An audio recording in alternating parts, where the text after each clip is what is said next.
All right. Hello again, everybody. This is Derek, and I am coming back at you with another Wargaming miniature video. Okay, I've got a couple of things I'm working on right here. This can be set off to the side. Soaking this, and that, and this.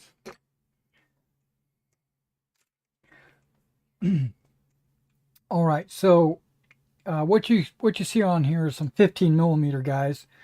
I washed and cleaned and got rid of the burrs and all that stuff from these guys, which are artillerymen, American War of Independence artillerymen, and you can see their guns right over here. There should be 11 guns. There's a couple of different things I'm going to be juggling today because I've got a few different things that I want to do while one is drying. I'll work on another. I'll work on something else, etc. Okay. So what we're going to do first is I'm going to texture these two units that I glued on their bases this morning.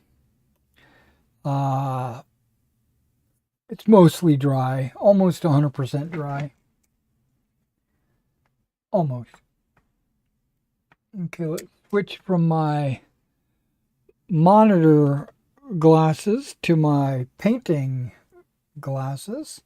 I also have this, but I'm not going to use that just yet.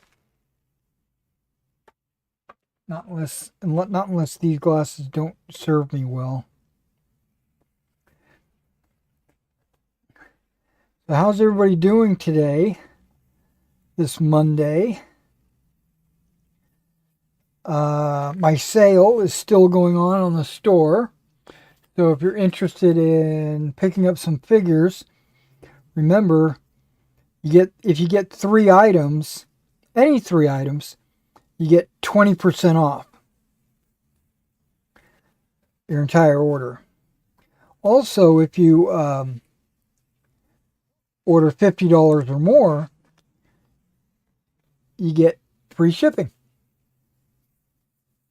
I had a couple of people take advantage of that. Okay, before I get started, I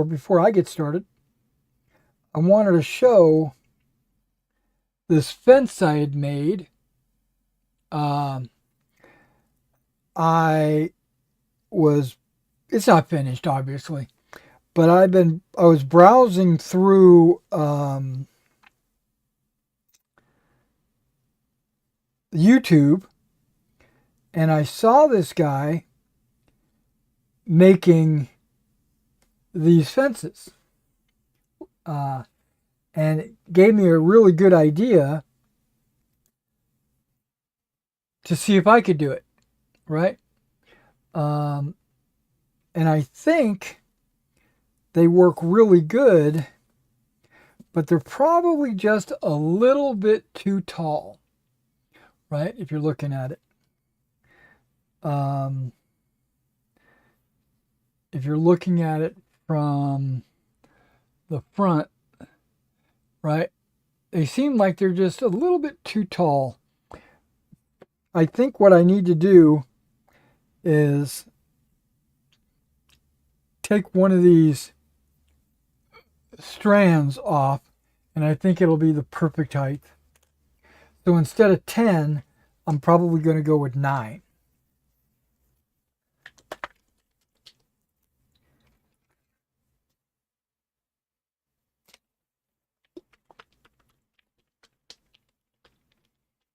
Probably. Most likely.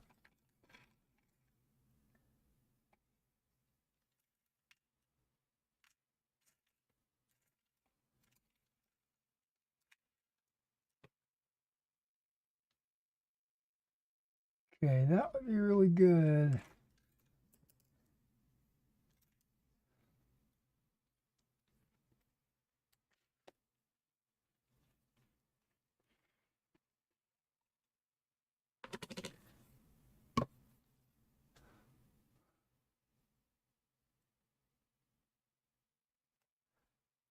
Yeah, I'm gonna have to switch to my super magnifiers.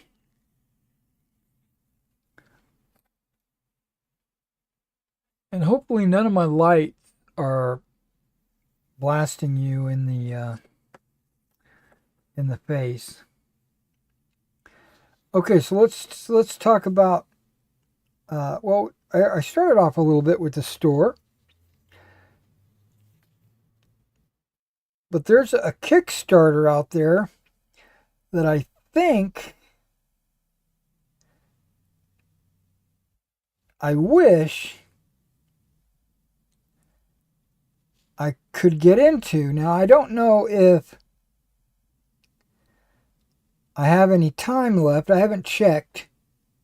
It was only a couple of days left by the time I saw it. But it's for Traveler. And as you know,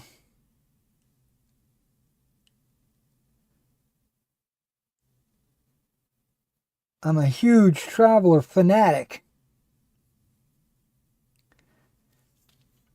And this Kickstarter, I don't know if I can get behind it. I want to, because it's miniatures for Traveler, which there hasn't been official miniatures for Traveler for like 40 years. Grenadier used to make these 15 millimeter. I think it was Grenadier. Might have been Ralph Arthur. But they made these 15 millimeter 15 millimeter miniatures that you could use on their 15 millimeter paper deck plans. Right? They were scaled to be used with 15 millimeter miniatures. And you could have crew members and robots and aliens and all kinds of things.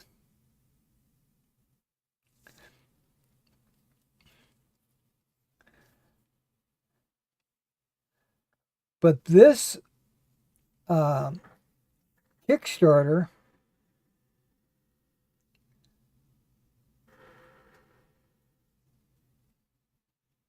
my fridge is making noises.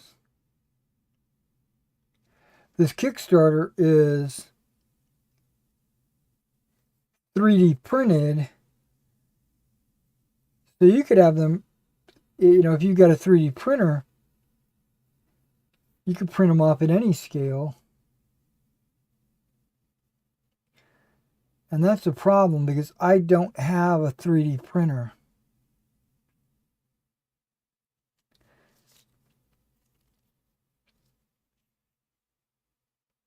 For the last 2 or 3 years,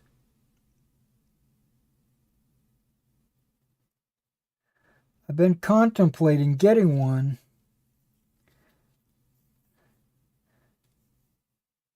so that I could print my own bases and like fencing and walls and buildings and stuff like that.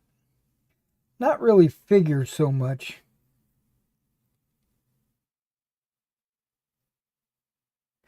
Because all the 3D printed miniatures that I've seen, I don't like.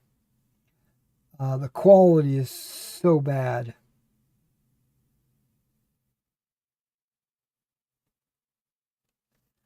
I know it has something to do with the resolution of the printer, whether or not you're using resin or not, and all that stuff. But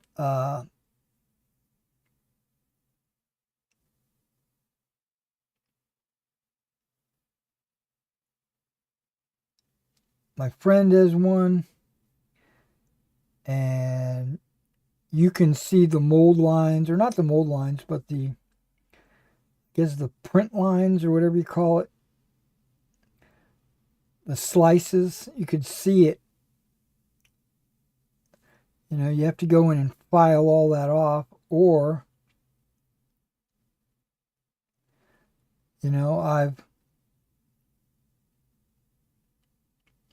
I've purchased some 3D printed miniatures.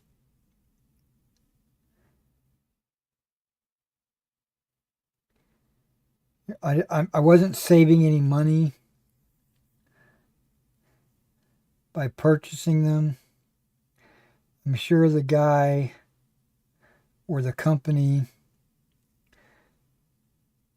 invested in a top end 3D printer, because all the ones that I purchased, they actually look good. But it's the homemade ones that just don't look that good.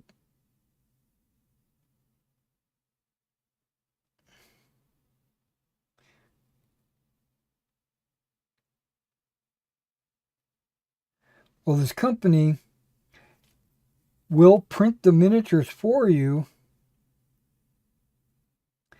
right? So you can get them printed by them. But I don't really care about the miniatures because I've got a ton of Sci-Fi miniatures. But they actually have official Zodani and Imperial Marines battle dress.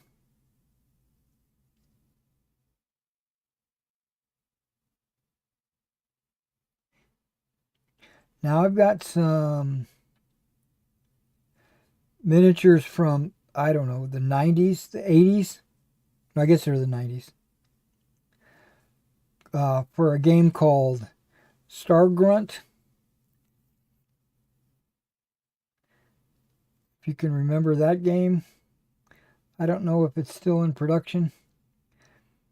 But they had some armored Space Marines or whatever. And they actually look a lot like Imperial Marines. And I've got a ton of them.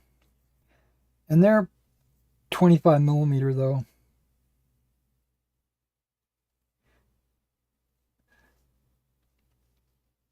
I've taken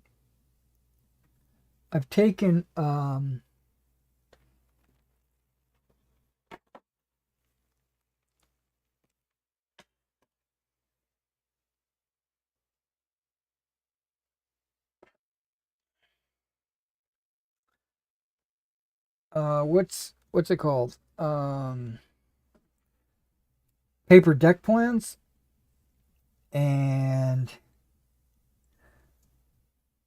I've built 3D models using MDF for the 28 millimeter miniatures for like a spaceship.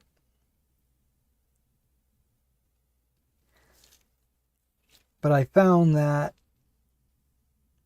a 28 millimeter Traveler spaceship, even the smallest ones, like scouts or free traders, they're huge. The 28 millimeter, like 3 feet long. And most of them have multiple decks, so they're super tall.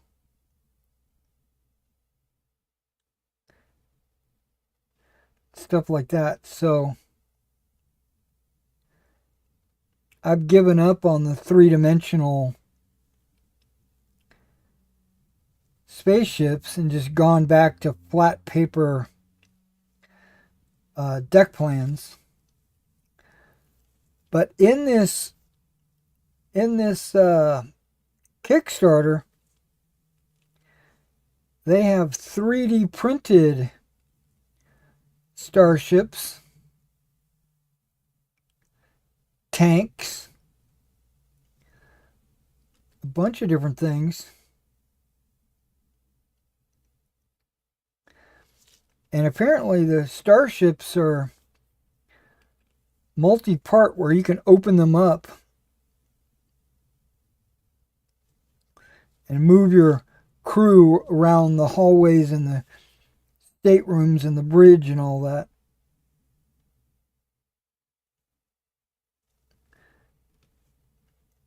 That kind of excited me. But the reason why I didn't commit, a couple of reasons. Money. I don't have a 3D printer. And the space that it would require to have those ships.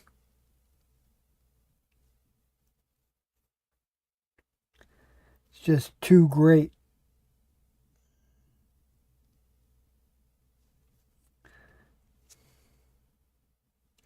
Even if I had the company print them for me, I think shipping would be outrageous because of the size.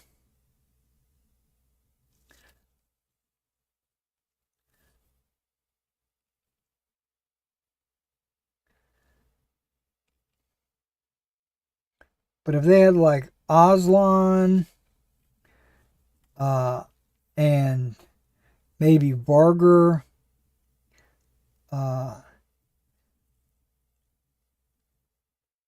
characters, individuals like diplomats or ship crew, pirates or whatever, that might be cool.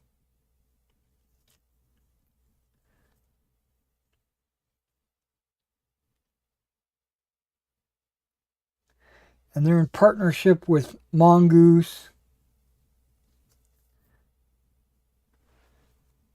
And I bet if this run is successful, what they'll do is they'll probably do another run with Varger and Aslan probably. But they're doing Zodani and Imperial right now. And it's called the Fifth Frontier War.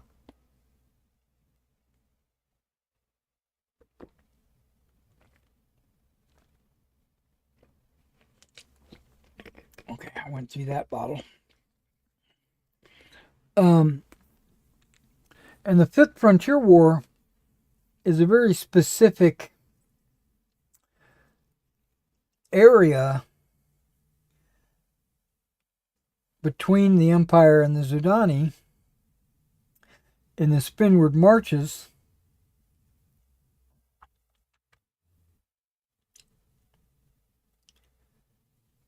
In a specific year and all that. Which is like a super popular time frame to run a game in, actually. Maybe not exactly during the Fifth Frontier War, but right in that general era is probably the best,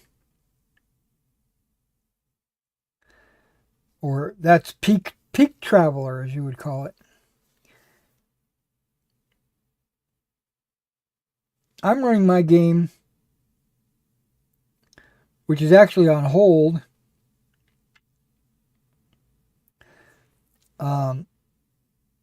Because of my heart attack. But I'm feeling much better. This last week or so, I've been debating on whether or not I should ask the players, if they would like to resume the campaign.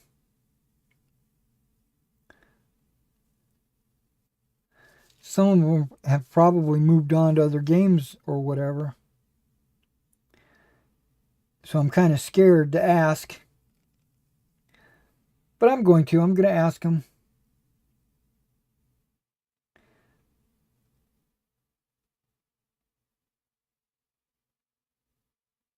So the Traveler game will be coming back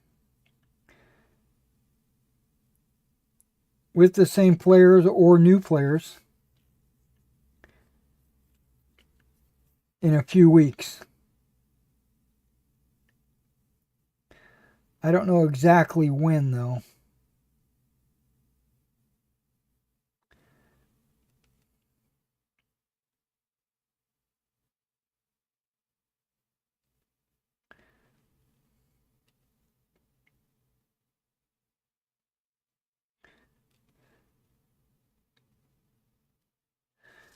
And I'm going to have to get back to review where we left off, gather my thoughts, look at my notes,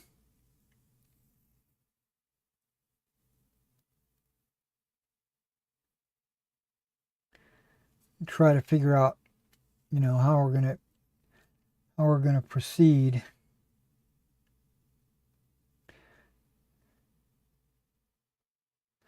And I can call it season 3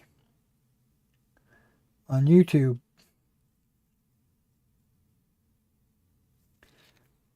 Yeah, that's pretty much what it is. It's the third restart of the campaign.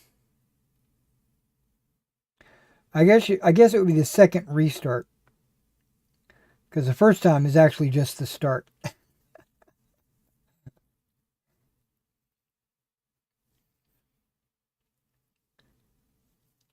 Okay.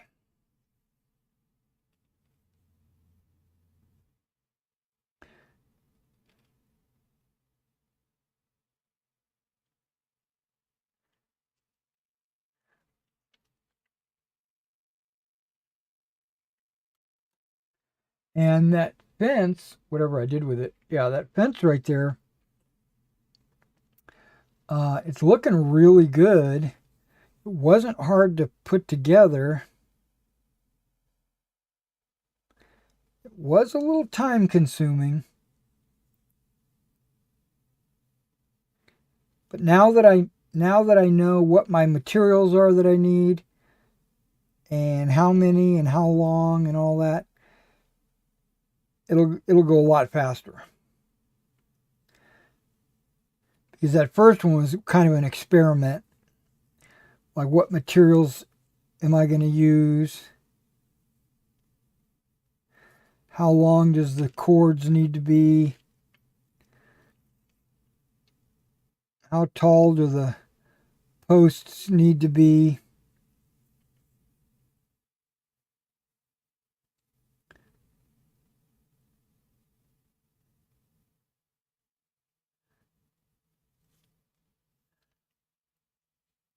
How much glue do I need to apply? That kind of stuff. But I've got that all worked out.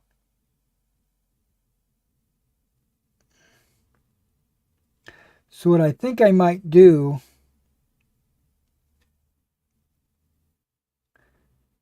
is film a video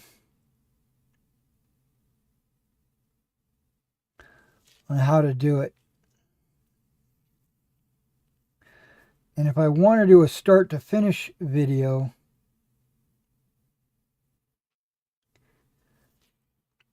it's going to take a couple of days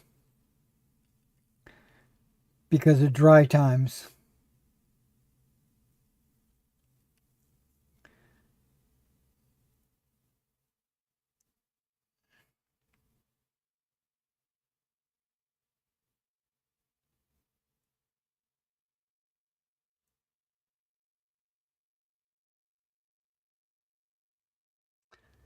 Okay, got all the insides. Now I just need to do the outsides.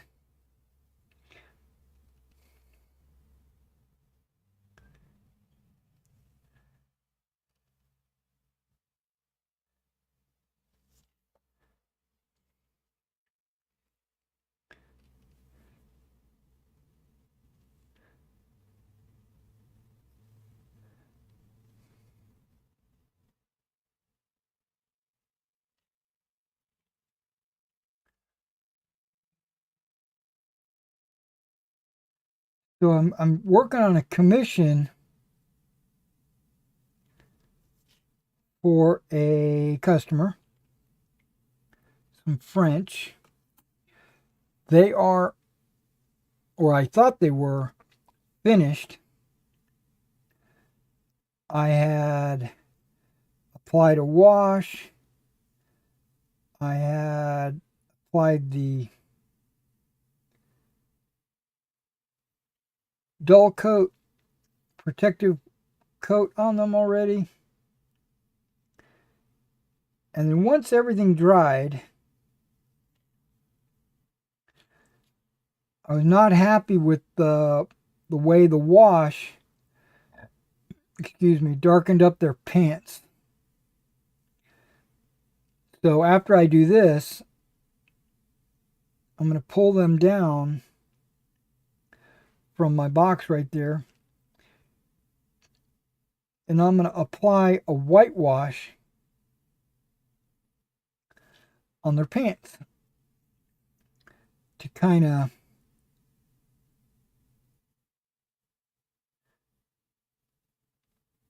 get rid of that dark, dingy appearance.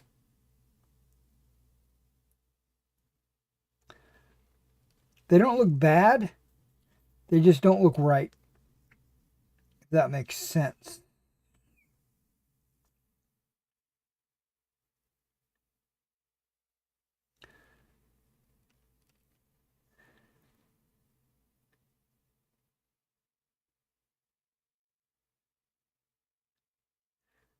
Okay, I think I might need to clean this brush.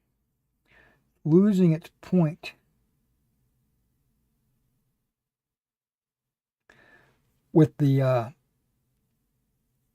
paste.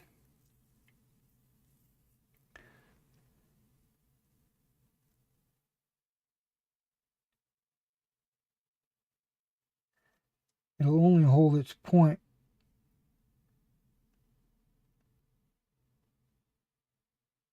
so many attempts. Okay.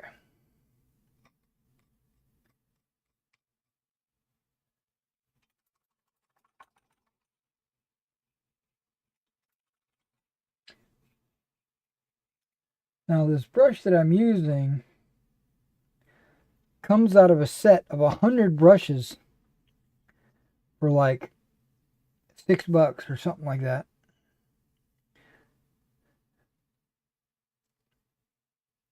So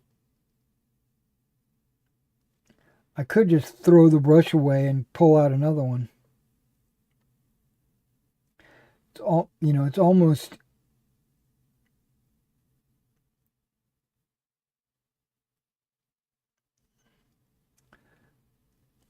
that cheap. Okay, I need light.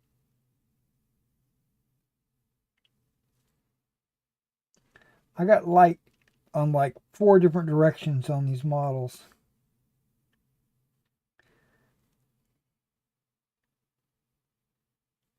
But I still need more.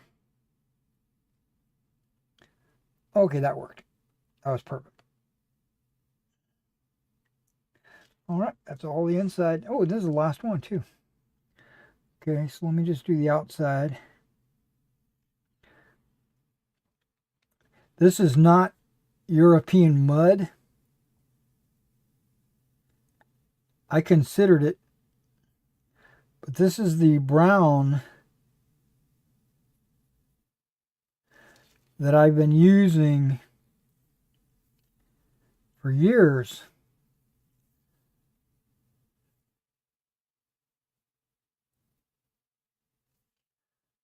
On my on all my models.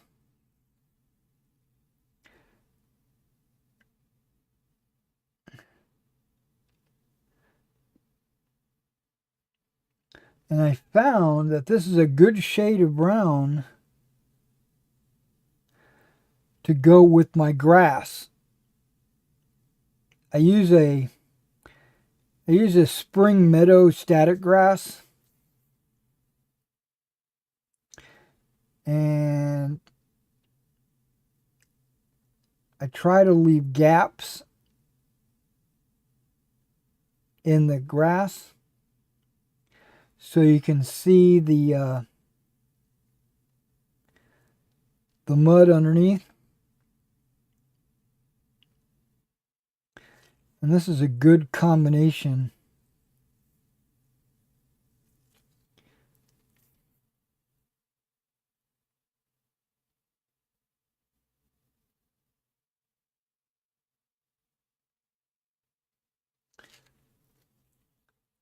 Wait, did I not hit that? I did hit that.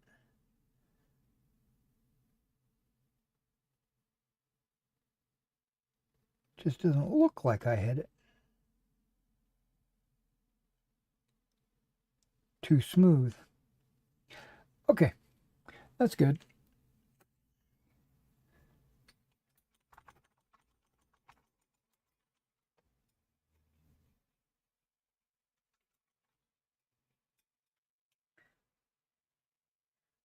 All right, so now we're going to do a whitewash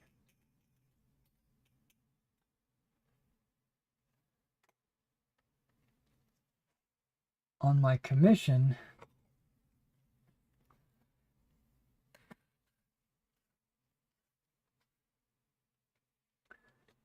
Okay, I wonder.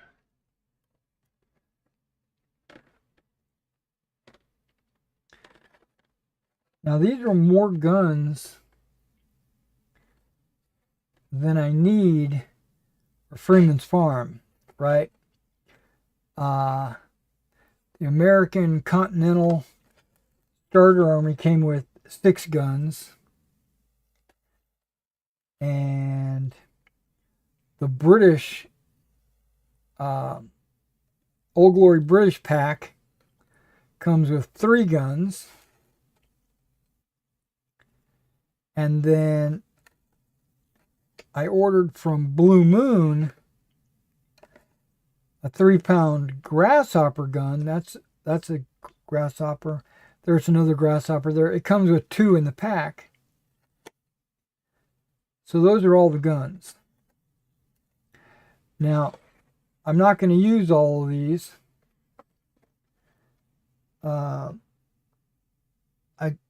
There is a howitzer. I did a howitzer as well. I looked through some of the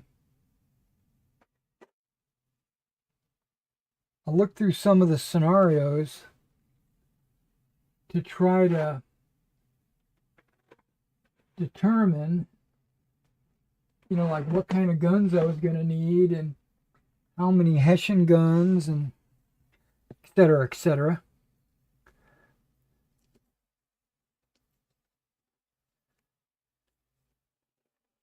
Just move those out of the way just to give me room.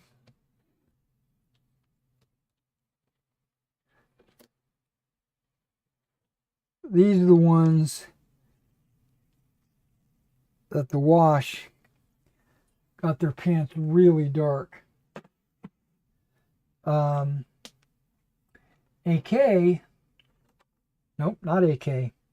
MiG ammo has this whitewash. It's a white wash, which is weird, right? Because most washes, you want to get down into the crevices, the cracks and crevices. But in this case, I kind of want to do a little bit of a highlight.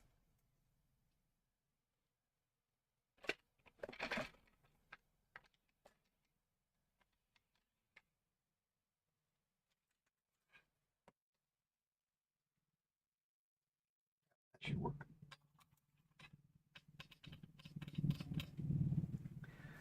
I'm going to try it on one of the figures and see if it's going to do what I want it to do.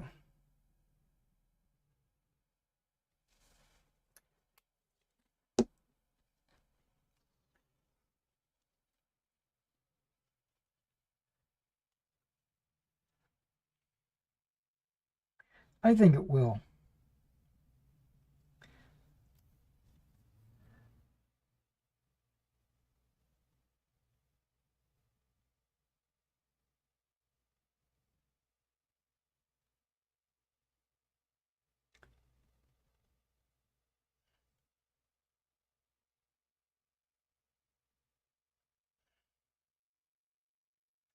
Okay, I think I'm going to have to water it down.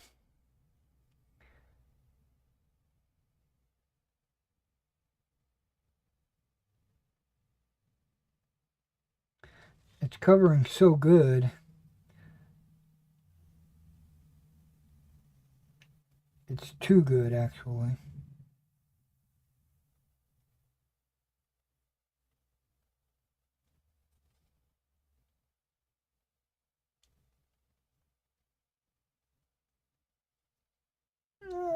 I could be mistaken. Might be just perfect, actually.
Maybe I should have showed you a before and after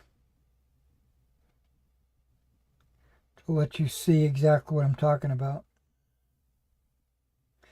On the next stick, I'll do that.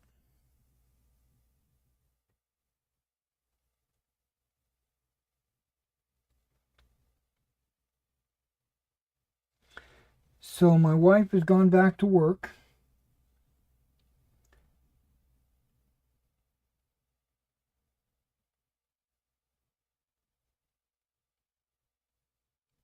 As a school teacher.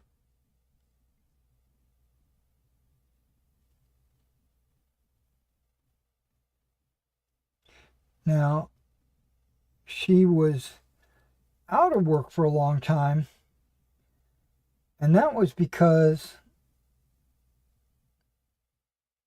she had knee surgery.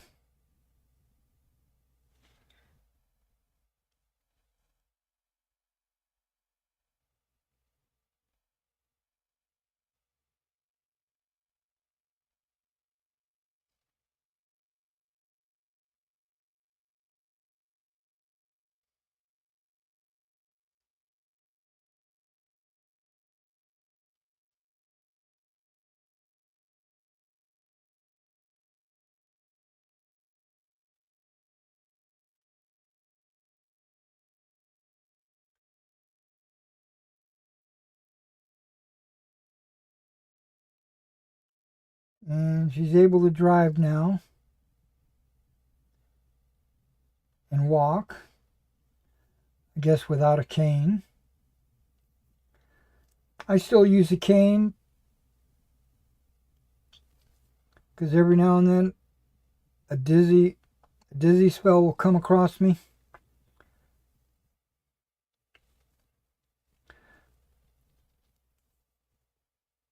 Okay, that really makes a difference.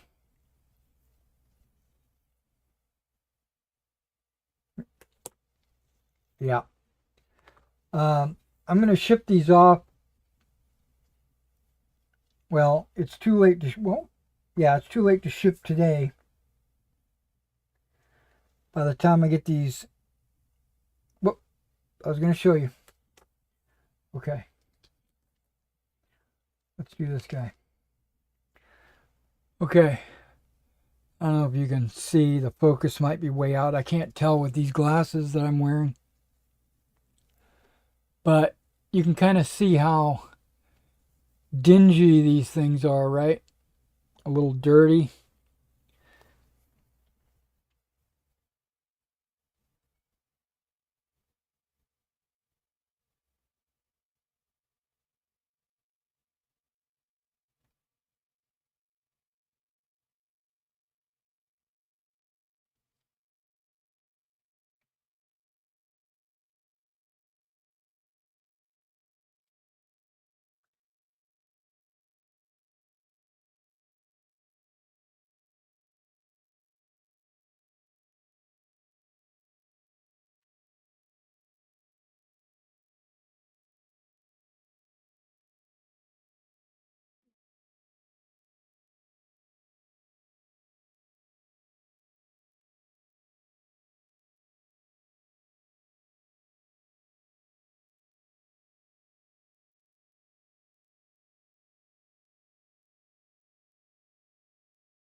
Yeah, I'm not impressed with these 1/72 soft plastic models.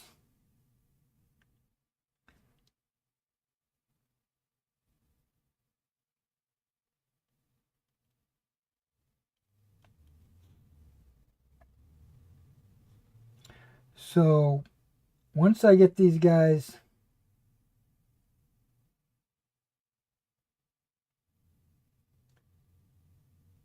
updated, whoa, okay, hold on. Once I get these guys, with the white where I want it,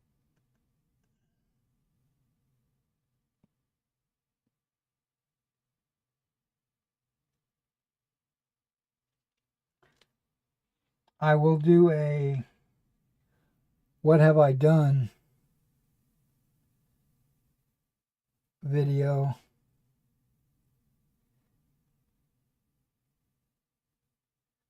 And once my two AWI battalions are done, I'll do a project update.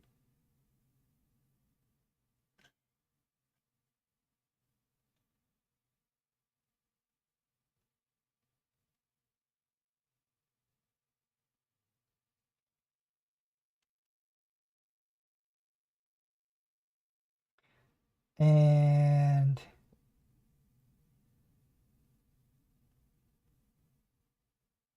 Land of the Free boot camp, starting to piece it together. As you can see, I'm getting ready to start working on some artillery.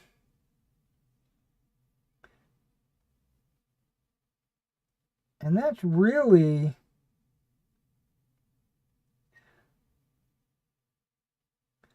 just to show, during the video. It's really all that is.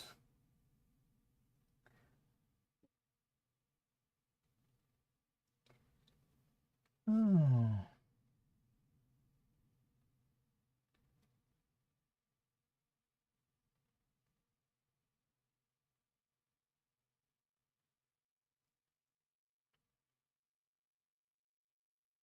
That's why I was saying that I could probably just use Napoleonic artillery.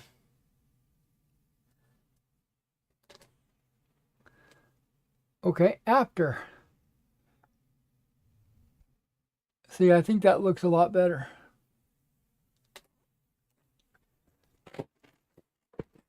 Oh.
What I'm trying to do is just bring the dinge level down.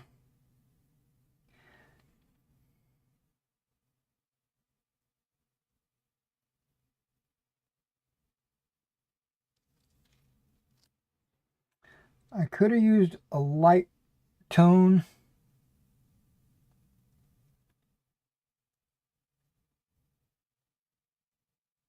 On the pants. And then maybe a dark tone on the jacket or something.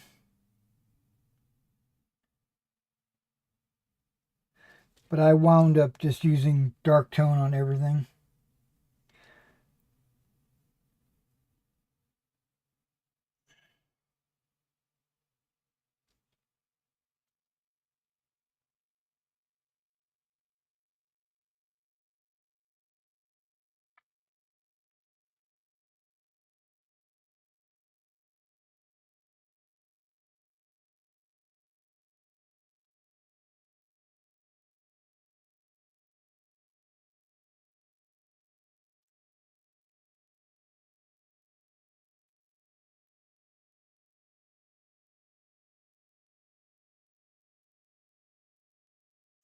I see that Drop Fleet Commander is coming out with a new edition.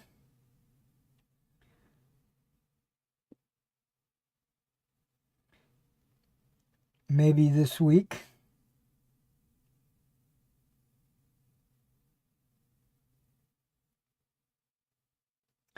I bought a Drop Fleet Commander City about 10 years ago. And I bought it to use with my Robotech Tactics.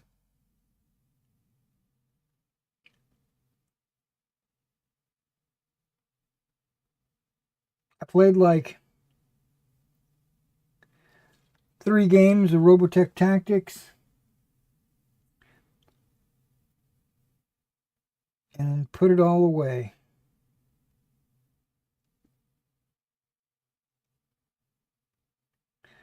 I even, as it was suggested, I even tried using it with a Robotech role-playing game,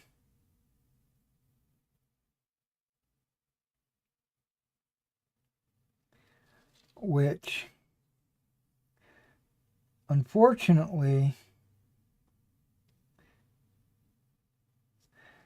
we had a player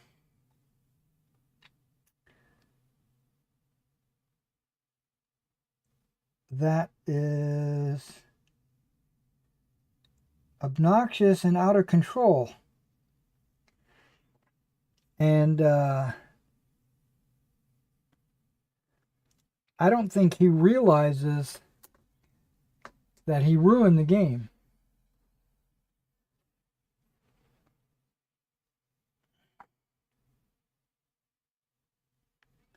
So after like 2 sessions, I stopped running the game.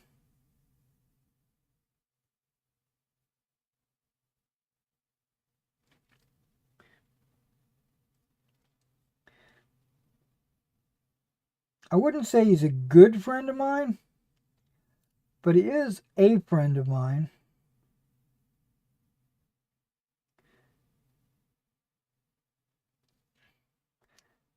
And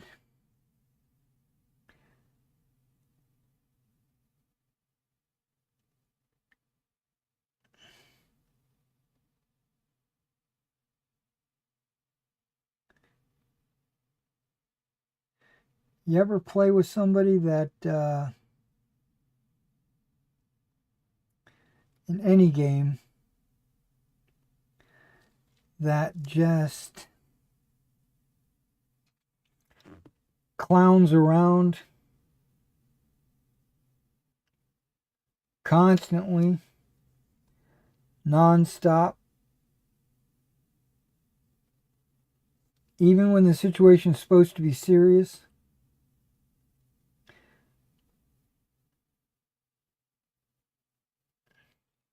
I don't think he's a good role player.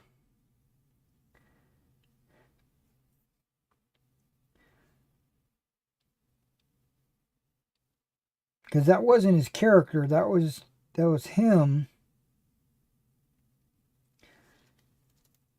Because he does that in every game that I've ever seen him play.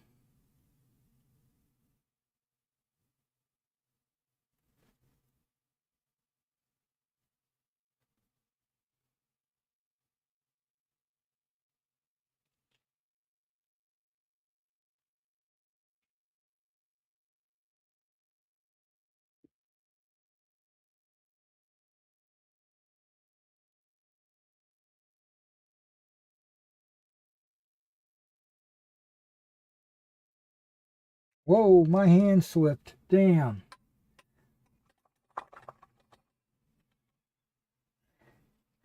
These rubber gloves, they're good for protecting my blisters and my skin from getting paint all over them and stuff, but sometimes they rub, like slip.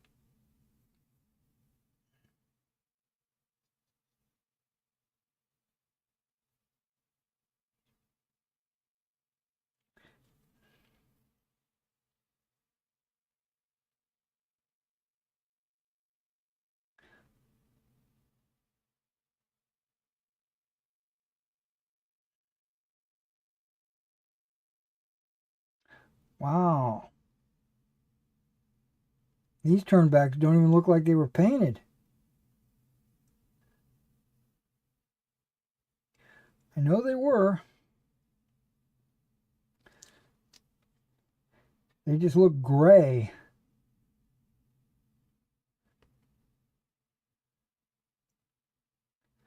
Like I painted them gray, which is not true.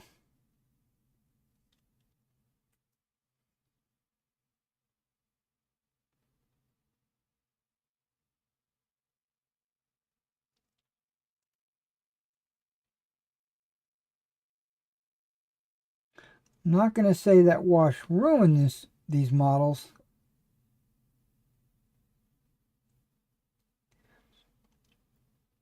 But that dark wash is giving me a little extra work to do.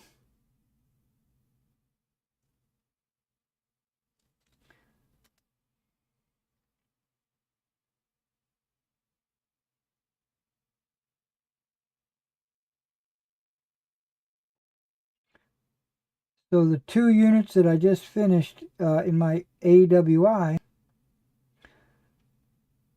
one is a light unit and one is the 4th New York.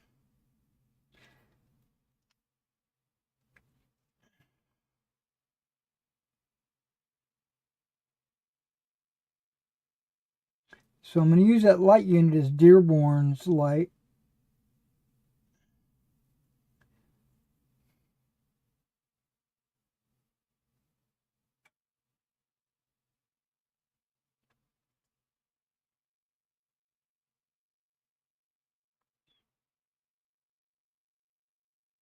And I'll go over this again when I do my project update. But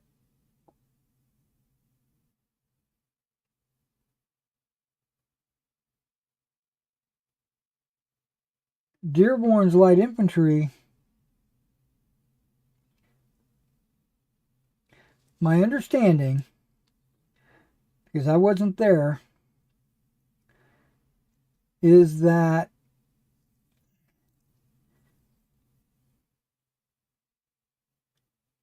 it was made up from a lot of different units.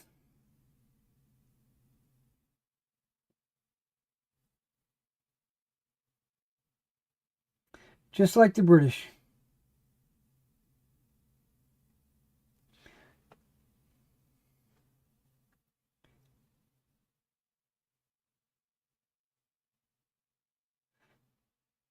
Now, on the British side, it's not too bad.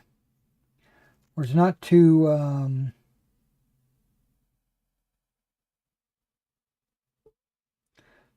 hard to do. But on the American side, almost all the regiments are a different color. Different regimental uniforms, jackets, turnbacks, helmet types, all different kinds. And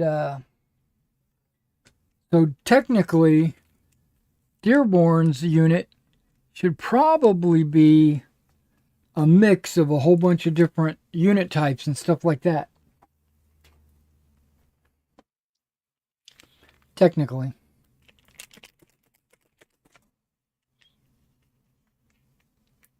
But I didn't do that.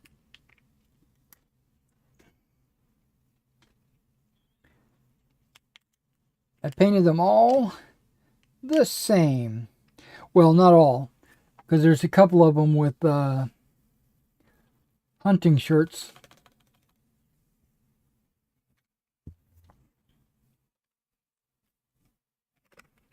So I painted them as kind of like a New Hampshire light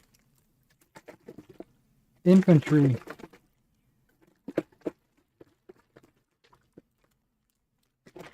Because Dearborn's from New Hampshire.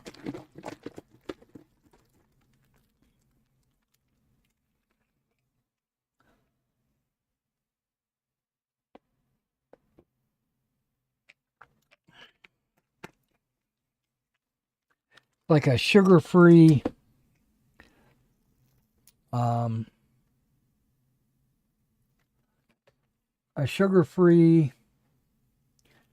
peach tea.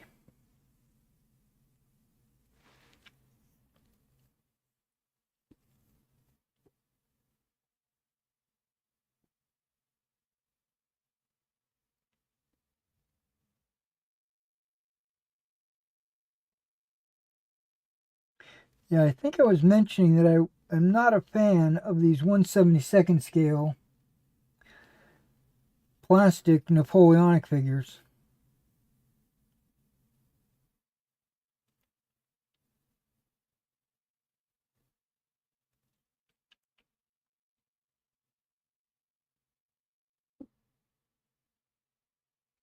The infantry are Esche, Ertl, and the cavalry that I did was Italeri. And the Italeri ones are a little bit better.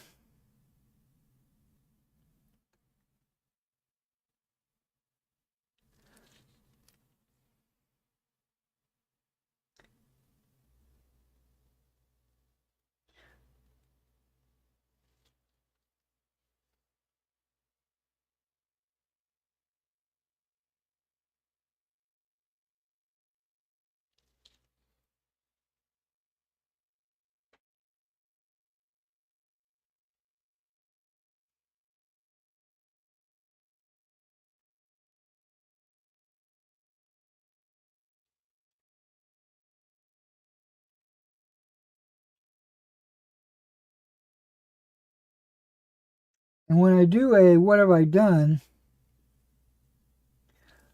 I'll zoom in on these guys on the turntable.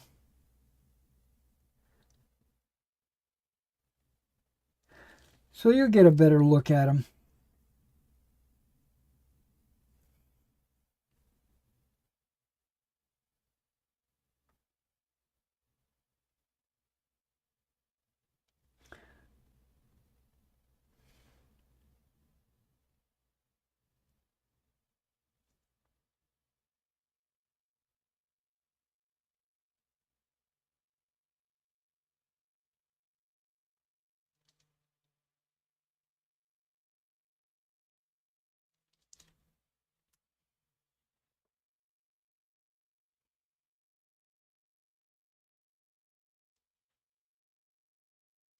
And the reason why, I mean, there's a couple of reasons why I don't like these soft plastic guys.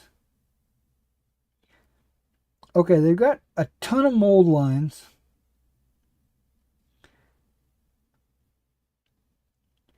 I mean, a ton.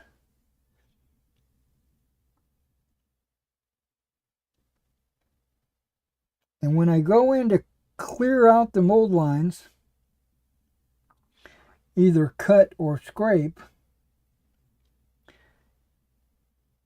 they don't cut or scrape very well. They turn into fuzz.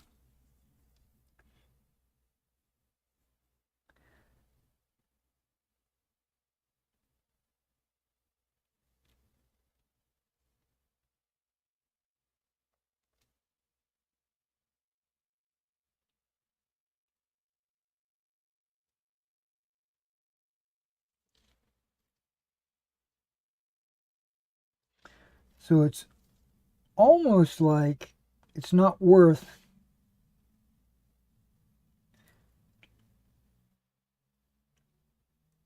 getting rid of the mold lines.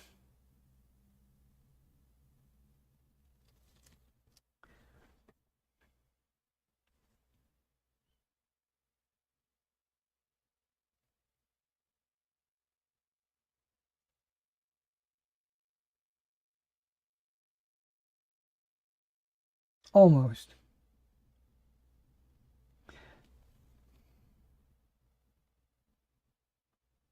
They were so covered in mold lines that I had to do it. I had to clean them.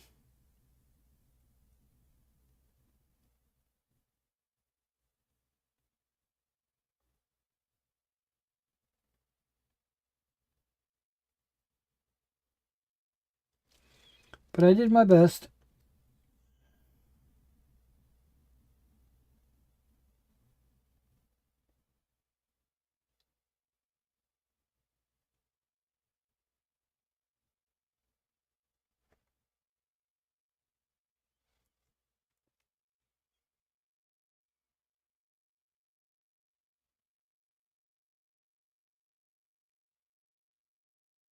I thought I would have these guys done today and actually ship them today.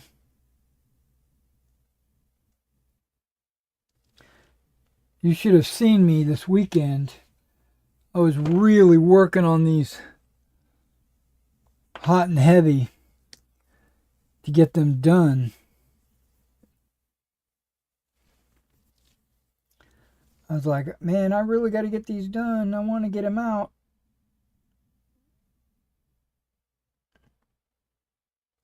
Partially because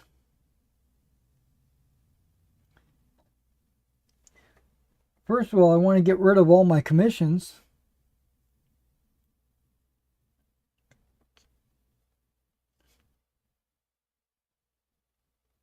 I love having commissions, don't get me wrong. That's what keeps me in business.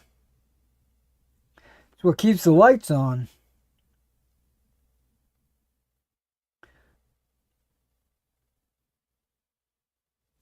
But when someone's got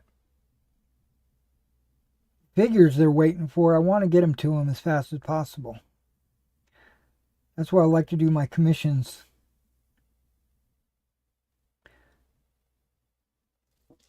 like top priority.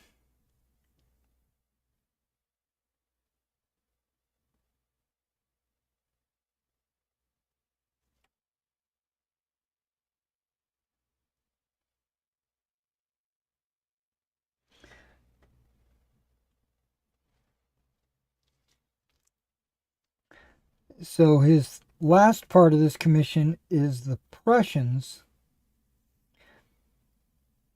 And he's got about 100 figures. Pretty close to 100 figures. And that'll complete his commission.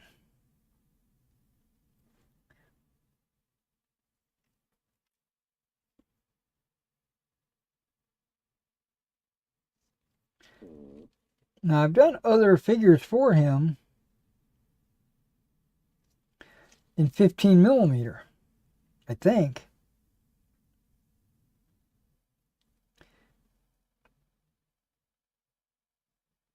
I know I've done another commission for this guy, and it wasn't 1/72.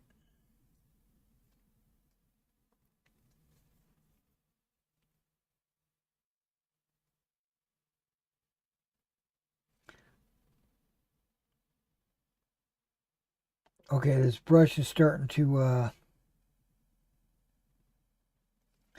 frizz out on me. Might have to clean it.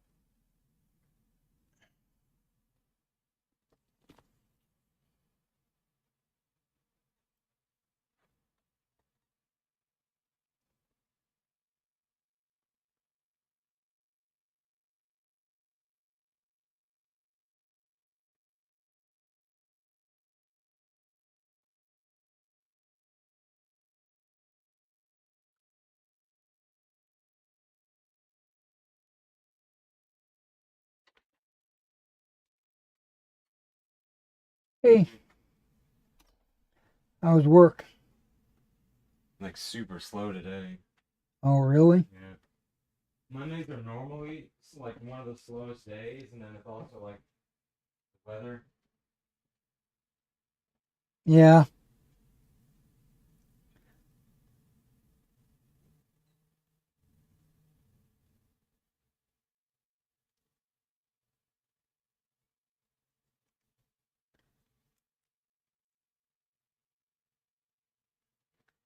a hurricane came through the coast and then went up the coastline. Uh, Luckily, all we got really was some severe rain.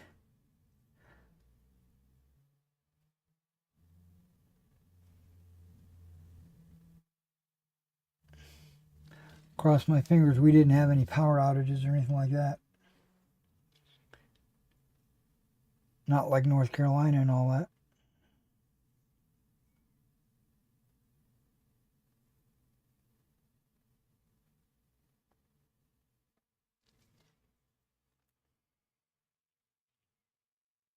All right, those guys look good. I'm pleased with those guys.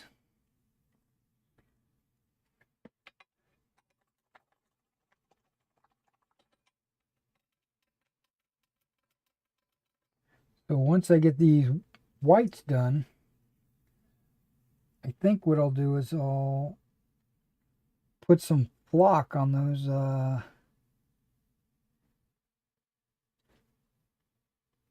AWI battalions.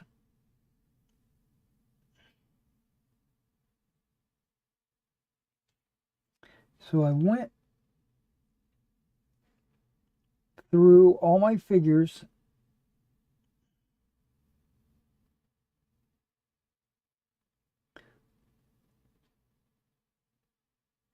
for my AWI. I separated everything I needed to do Freeman's Farm.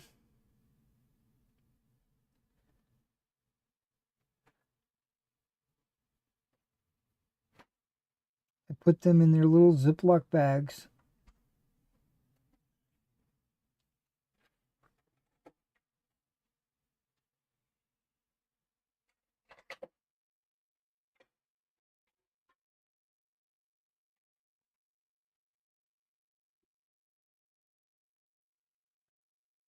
And I've got a few regiments remaining, like leftovers.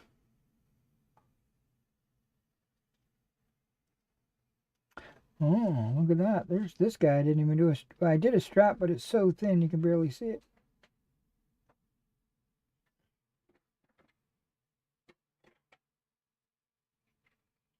Okay, widened up a little bit.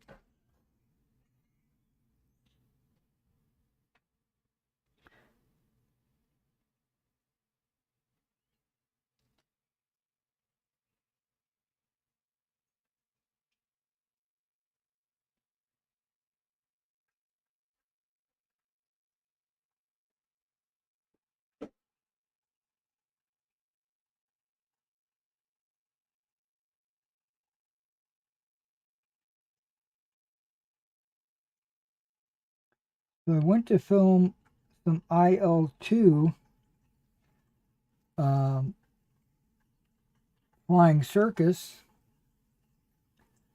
and some of my P-47 campaign.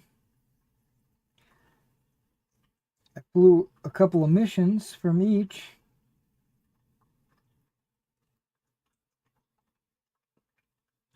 And then I put it away and I was going to do some Xenonauts.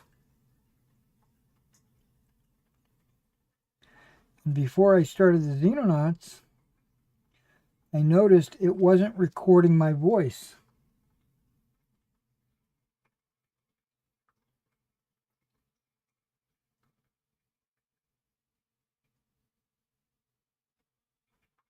So after a little bit of troubleshooting, I figured it out. It started recording my voice. But it made me wonder about those IL-2 games that I recorded earlier. So I went back and checked, and lo and behold, it didn't record my voice.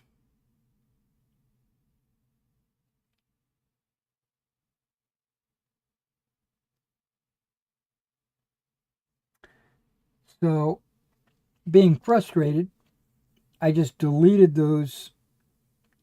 It was like 2 or 3 videos. I think it was 2 videos. I just deleted them and then went into IL-2 and reset the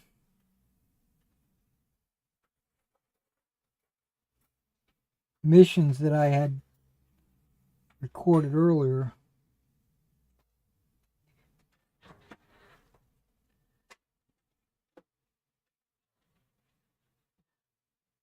So the next time I play, I'll be playing a mission that I've already played.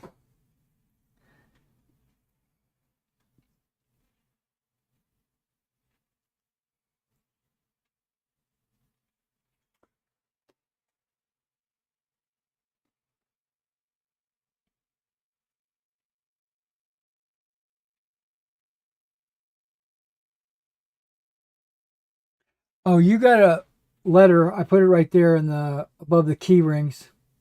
Oh.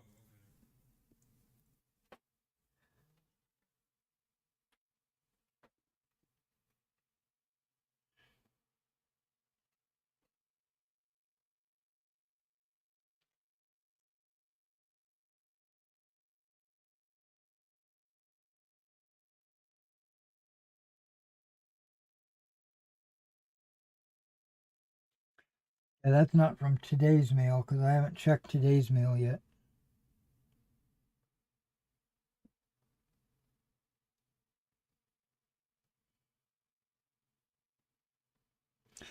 I still need to do a video where I'm comparing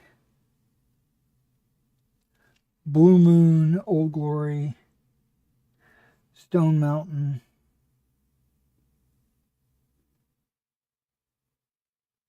I wish I had some AWI minifigs.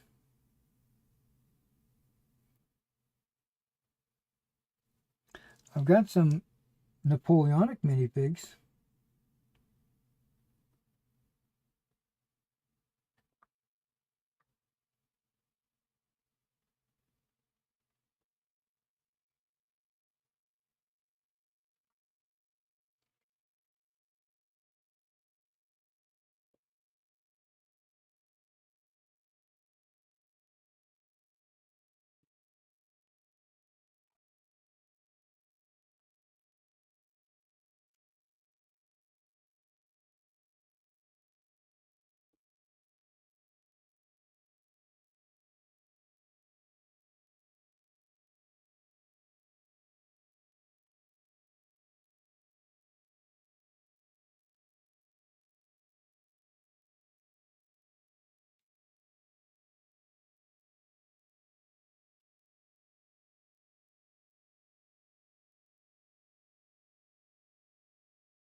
Remember, guys, if you want anything painted or even just assembled, or if you need some terrain done, or anything, just hit me up and I'll. Terrain's not on my price sheet, but I could quote you a price if you needed a building done or a wheat field or something. Oh, I guess I just need to do the backs.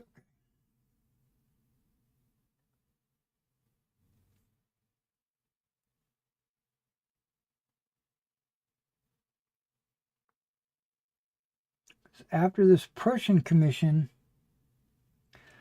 for this customer, I'll be completely clear of commissions.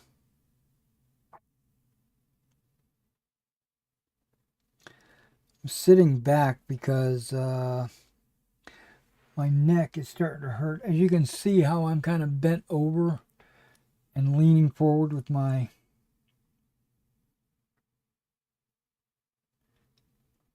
neck.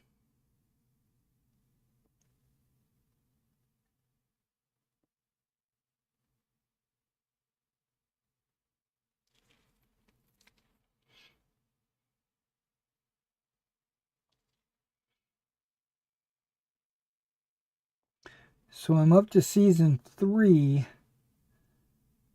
on Turn, Washington Spies.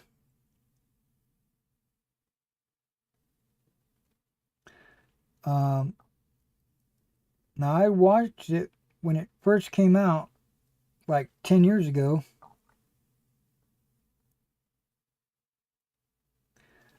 It was a very good series, and I'm watching it now, and I only remember about half of it.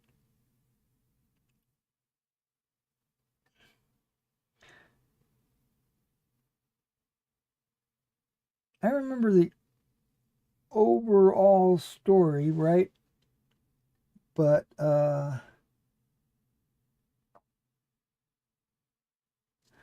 the nuances I don't remember,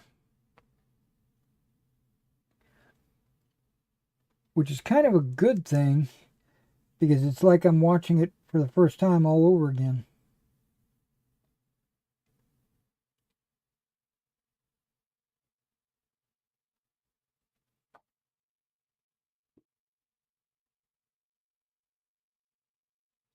If you haven't seen Turn, I recommend it, or I wouldn't be watching it again.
Yeah, my stomach is making some noises at me.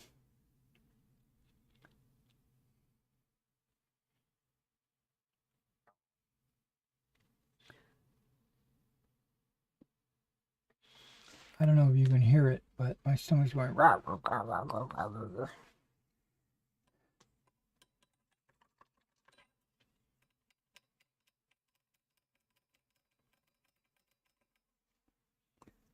So what I think I'm gonna do is stick a pack of these fruit snacks in my mouth. I put the whole pack in at once. So I'm not gonna be talking for a minute.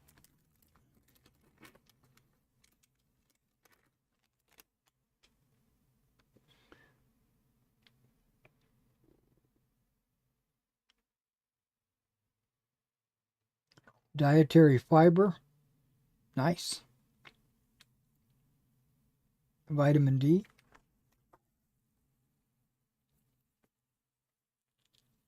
Mm, mm, mm.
So tomorrow,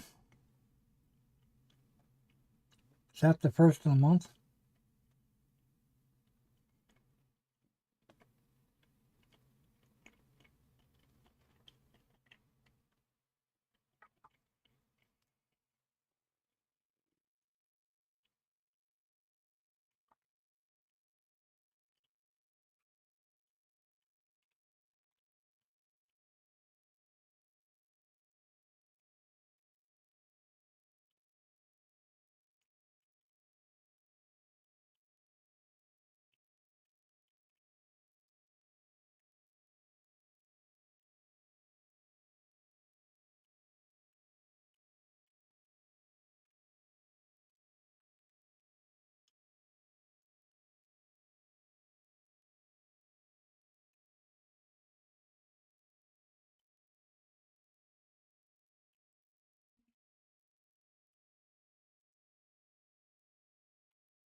Because that's when I said I was going to start the boot camp.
And another thing about these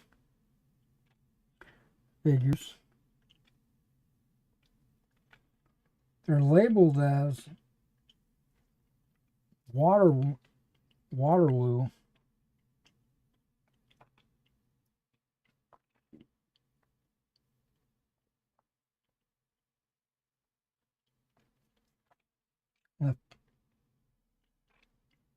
And they're not carrying the proper flag.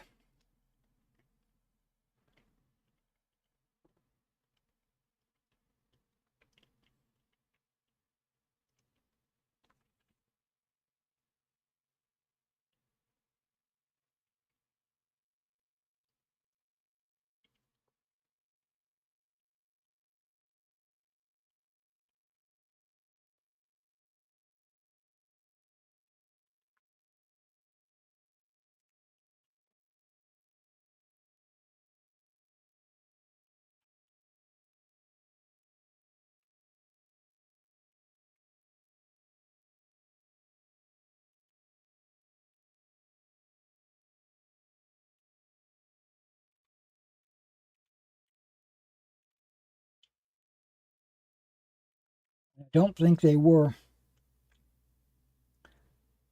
this type of uniform at Waterloo either.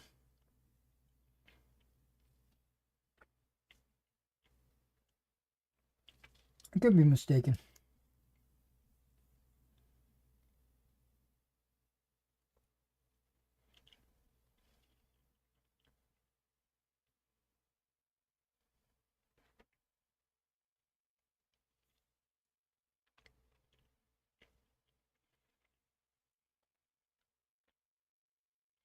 Okay, I think they're good.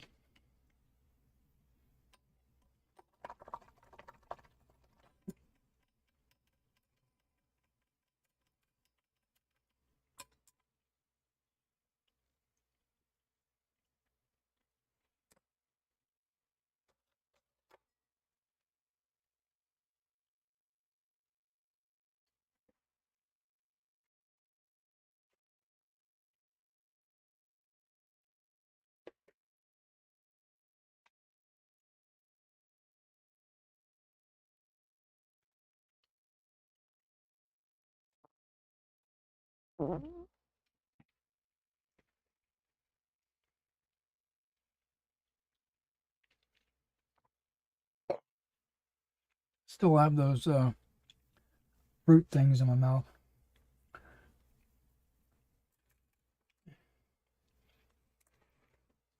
I'm savoring them.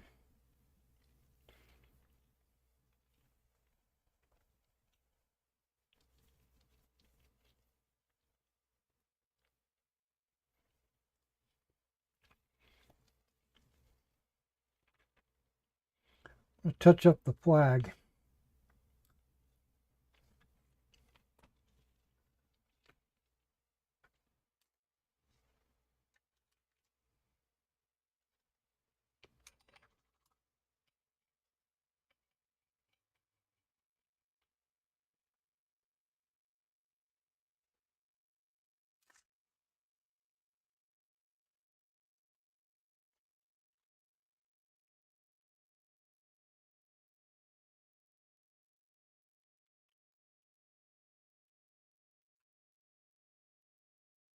When you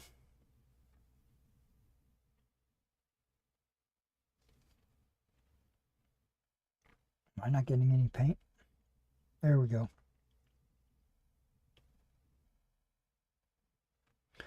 When you fold the paper, there's a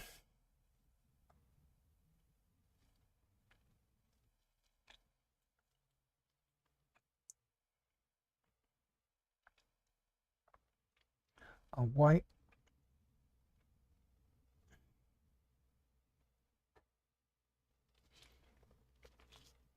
portion where the paper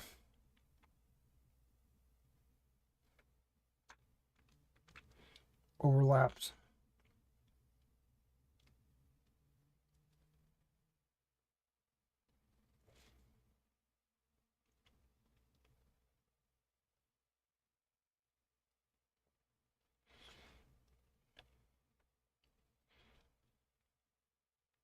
So I try to color match.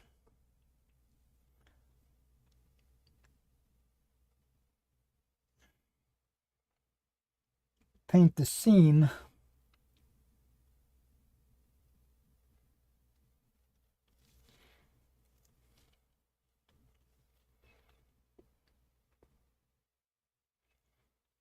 to get rid of that white line.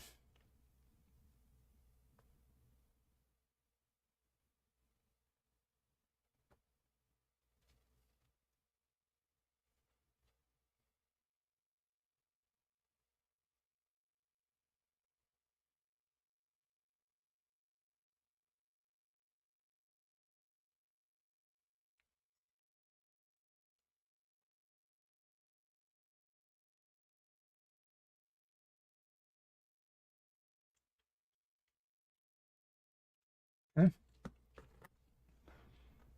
Red is done.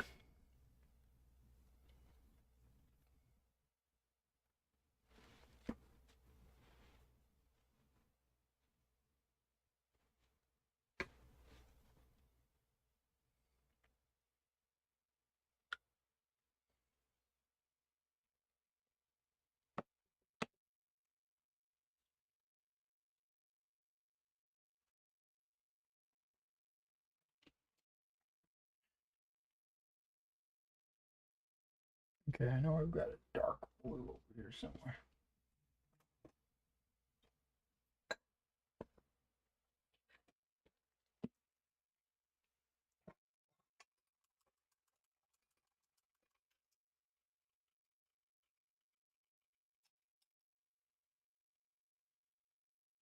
Sometimes it's easier to pull out a bottle of paint that you don't have to put in your palette mix or anything like that. You can just open it and paint directly out of the bottle.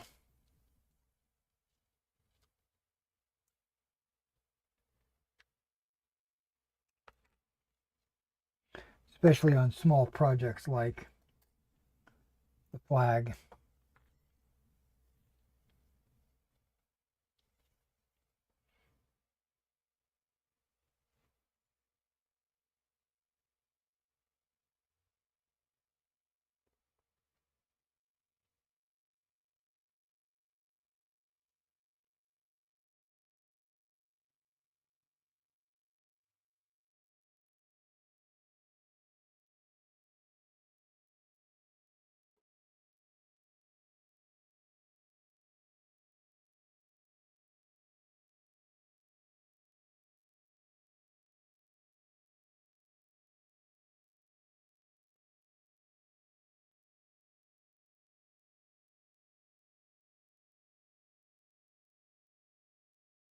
I don't want to get too much paint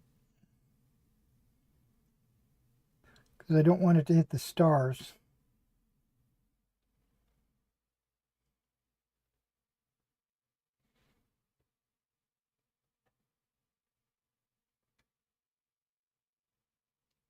Or any symbol that might be on the flag or whatever.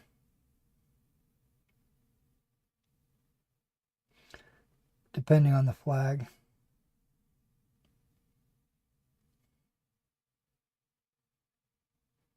That one little spot doesn't want to.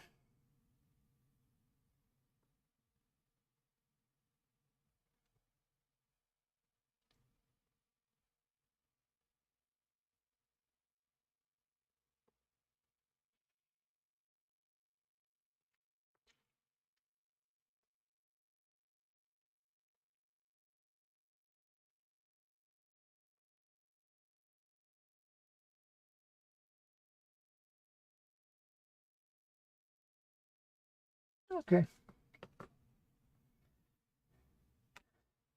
Now, if that didn't have a gold frill, I would paint the edge of that one as well, but it's got a gold frill around the edge. This one's done.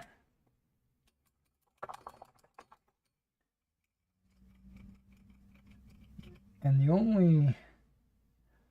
Oh, that's not true. Hold on. I got this guy.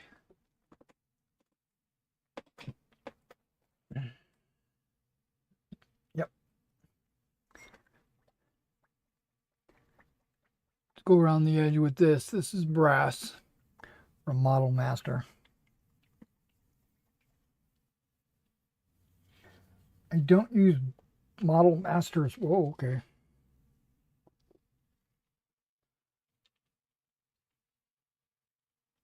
I don't use Model Masters brass on the figures because it's too white. So I use the AK brass. But when it comes to the flag,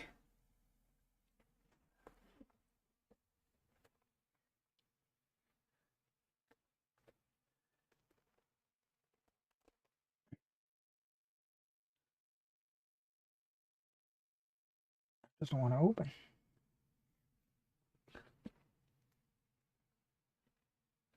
Don't think I've got my pliers over here. Ah, there it goes. I got it.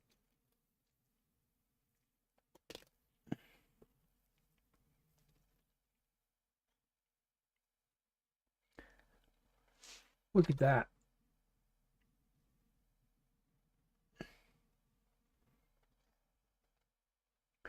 That's why I've got this craft stick.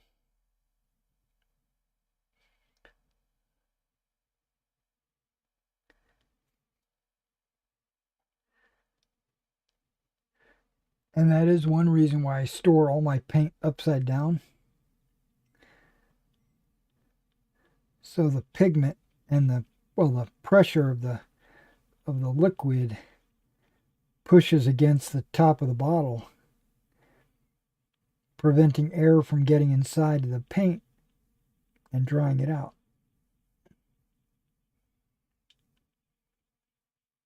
And in this case, I've noticed it does the same thing with AK and Vallejo. Brass, it does it a lot with brass. The paint and I should say the pigment. Okay, that's good. The pigment and the bonder separate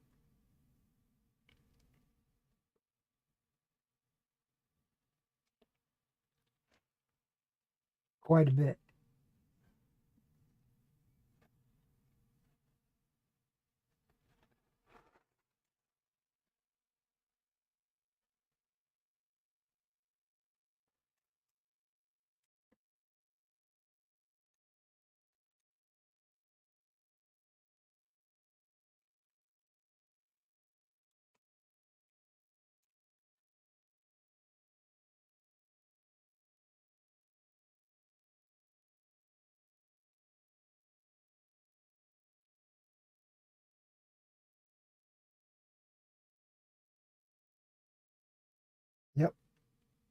It's about the same color.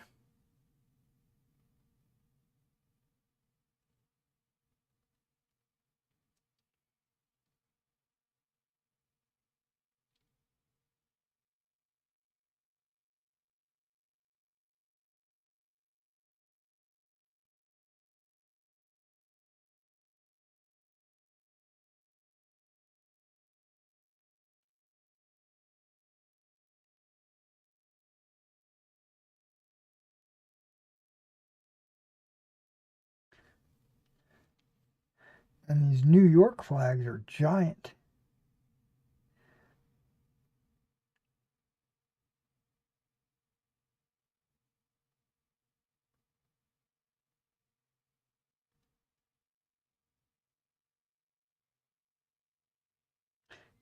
They must had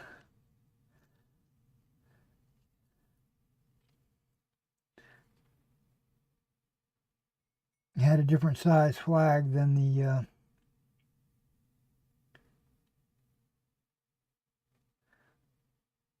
rest of the Continentals.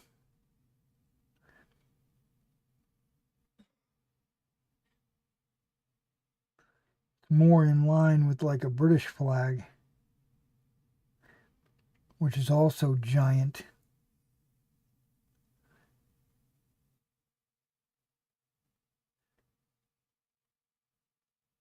All right.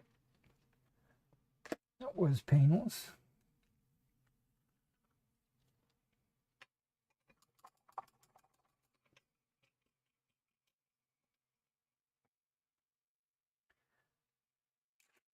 Okay, so now it's time for grass.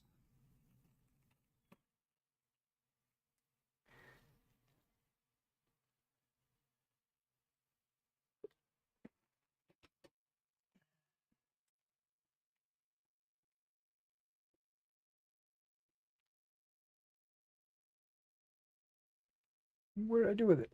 Ah, it's over here behind me.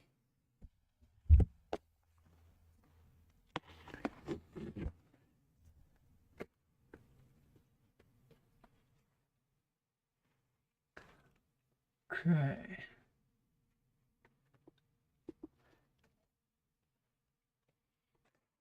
Now these guns and the crew has not been primed or anything like that.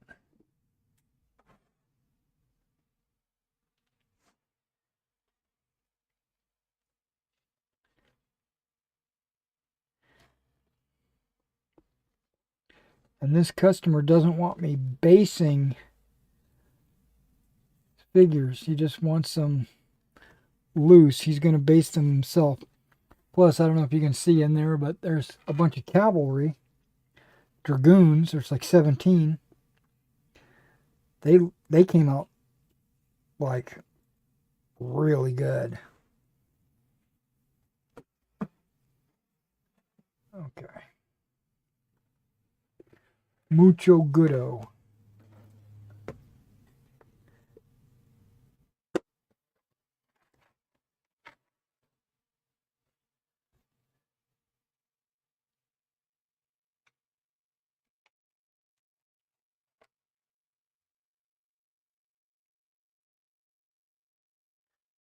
Okay.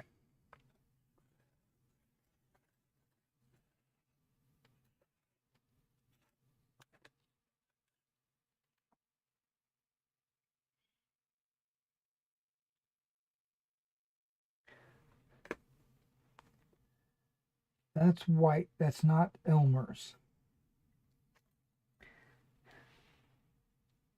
Or Mod Podge. I'm using a 50-50 Mod Podge and water mix.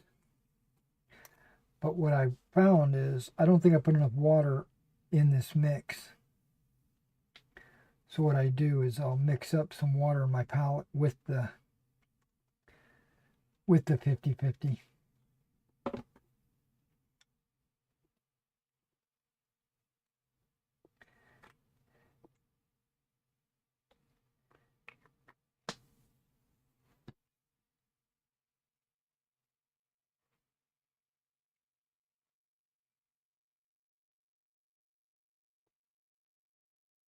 Do a little stir here.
When I first started doing 15 millimeter Napoleonics,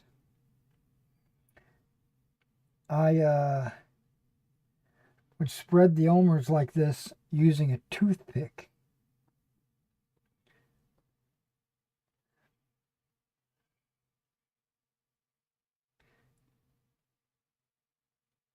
Which works fine. And it worked okay on those Napoleon's Battles bases that I was doing.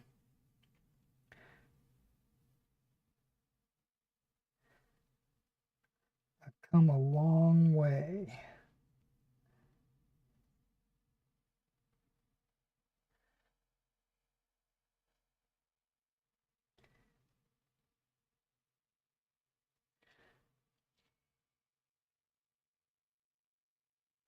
Okay.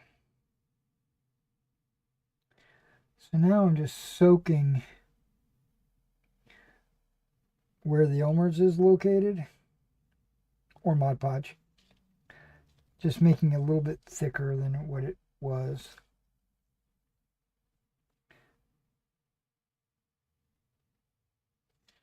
It seemed like it was just a little bit too thin.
Something I noticed about artillery,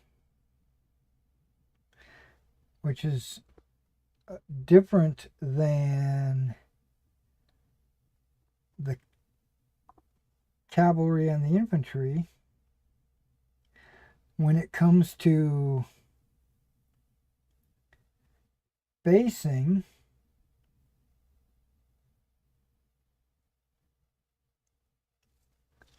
not base sizes, but like construction of a unit or whatever.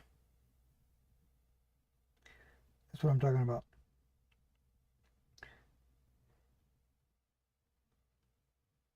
There are no tiny artillery units.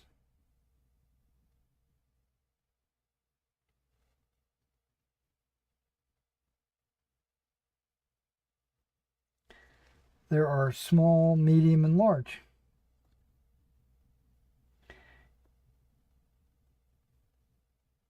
Because a tiny unit is kind of like uh, maybe only one company, and it's always in skirmish, or it's treated as always being in skirmish because the unit is so small. You know, it's only 80 guys or whatever.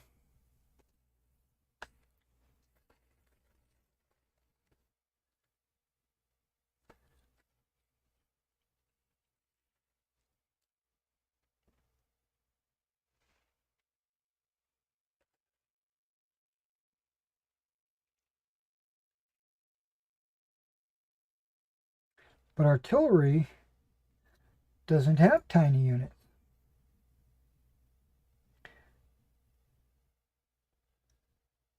But in the pictures, I've seen one stand artillery units.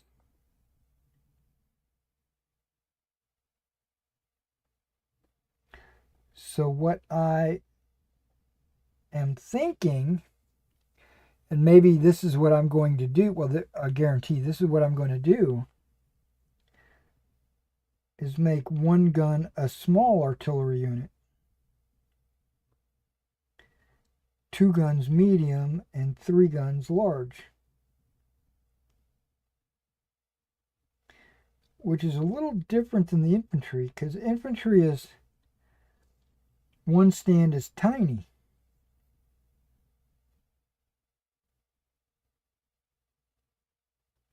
Two is small, three is standard, and then it makes a jump. Five is large.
But all of that will come out during my boot camp.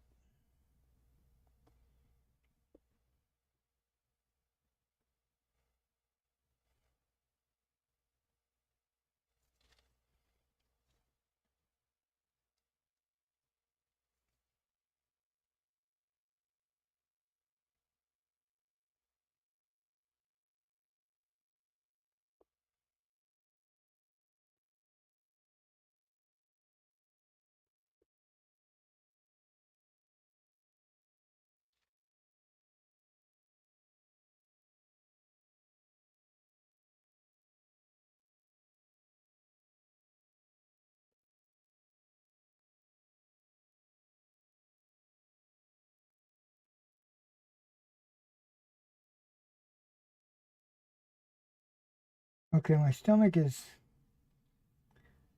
settling, but it's still making noises.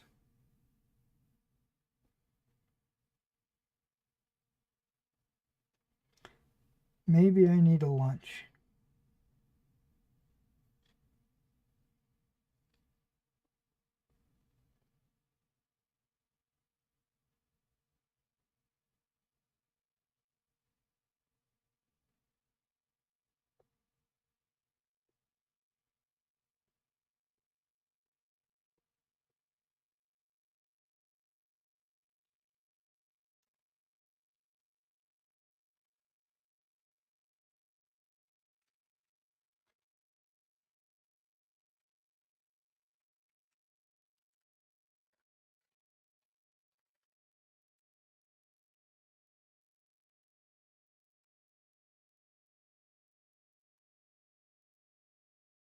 Now, in one of my town sectors, I plan to do a fence like this around the edge. Plus, I want to do like many of these. But I also want to do, well, maybe not many, but I also want to do the zigzag fencing.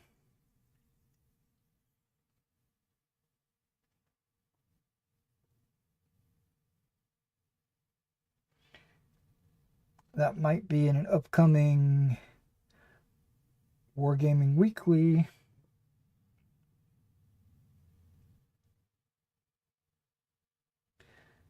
Stay tuned to the channel. Make sure you hit the subscribe. And make sure you check the notification icon. Because like today, I might go live at 2 in the morning. Who knows? When did I start going live? Like 1 o'clock this afternoon.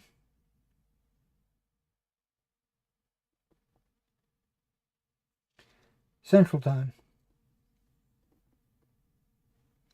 Some of you might not even be in the U.S.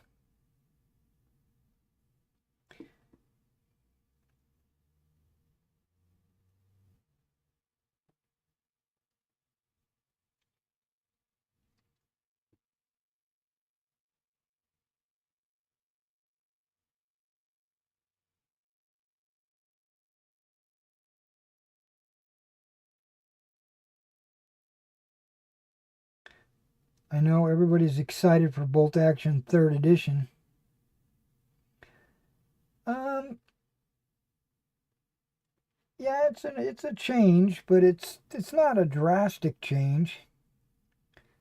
It's still Bolt Action. Some of the numbers have changed. Like looking for a 4 instead of a 3.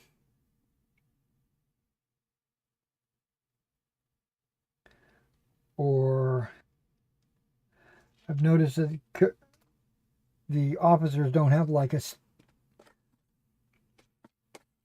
stand 2 or whatever they used to call it, where the officer can issue an order and then get like 3 more orders out of the bag, which I always thought was a stupid rule. They got rid of it, or it seems like they got rid of it, because I've been watching some playthroughs.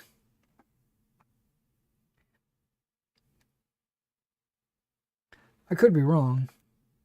It might be in there and they're just, whoa, and they're just not using it.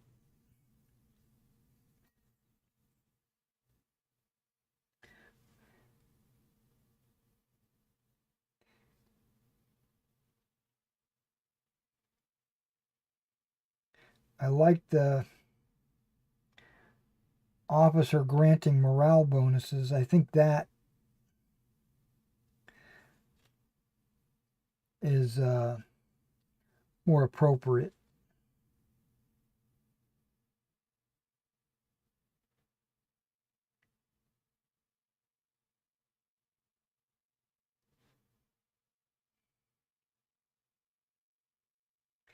And I love the fact how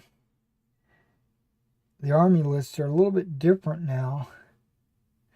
But that's not, to me, that's not a rule change. That's just an army list change.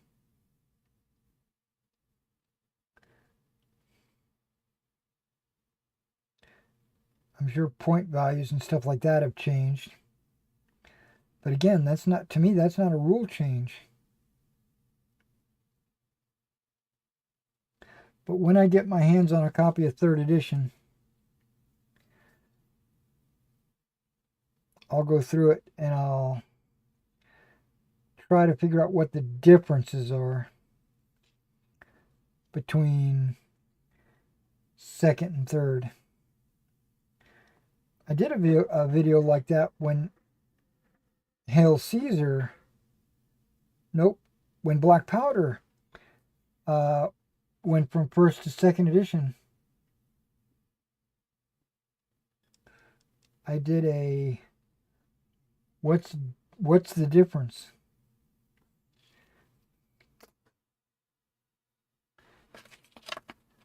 And there really wasn't much. There was only, again, officers were the big change in Hail Caesars, or black powder, I'm sorry, black powders.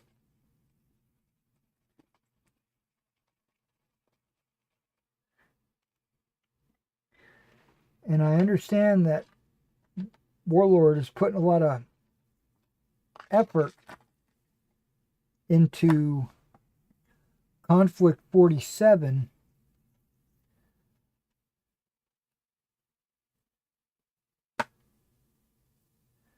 which I think is a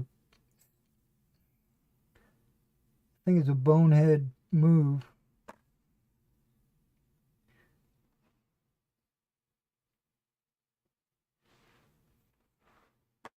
But then again, they went with 13.5 for their epic, so I don't know what to tell you.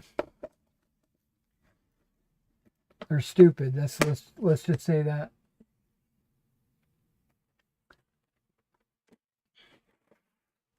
Okay, well that still has to be shaken off. Those still need to be primed along with the guns. And I need to ship or video first and then ship the guy's commission. So that's where we're going to end it for today, guys. I think I've got a lot done. I am going to do... What kind of fencing is this called? Is this called a wattle fence? Is that called a wattle type fence? I don't know. But I'll do a tutorial on how I... Once I get one, like, completely finished, like primed, painted, textured, with grass. Once I get all that on one of them, I'll definitely do a tutorial.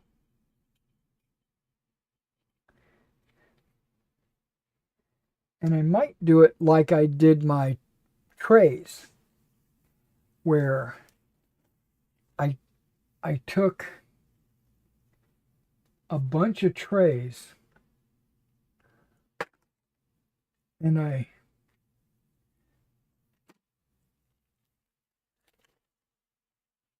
did the first step on one, and then I did the first and second step on the next one, and the first, second, and third step on the next one, until I made like 6 of them, and then they were finished. And so when I was recording the video, I would just say, okay, this is what we do. We glue these walls on. Let me set that off to dry. And let me pull this one out that's already dry with all the walls. Now we do the flooring. And this is how we do the flooring. Now let me put that off to dry. And let me pull one out that's already got the flooring in it. Yeah, so hopefully I can do that with this type of fence. It's really popsicle stick, toothpicks, and string, and Elmer's glue, or in this case, Mod Podge.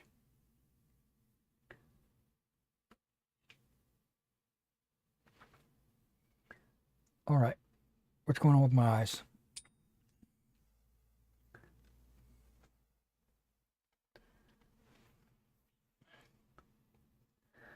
Plus, I got to start on those Prussians. And then send the guy the invoice. So yeah, I've got a lot to do today. My phone seems to be buzzing. But all right, it's like 3 o'clock. We've been on here for a little bit over 2 hours. Perfect. So let's go ahead and stop the stream.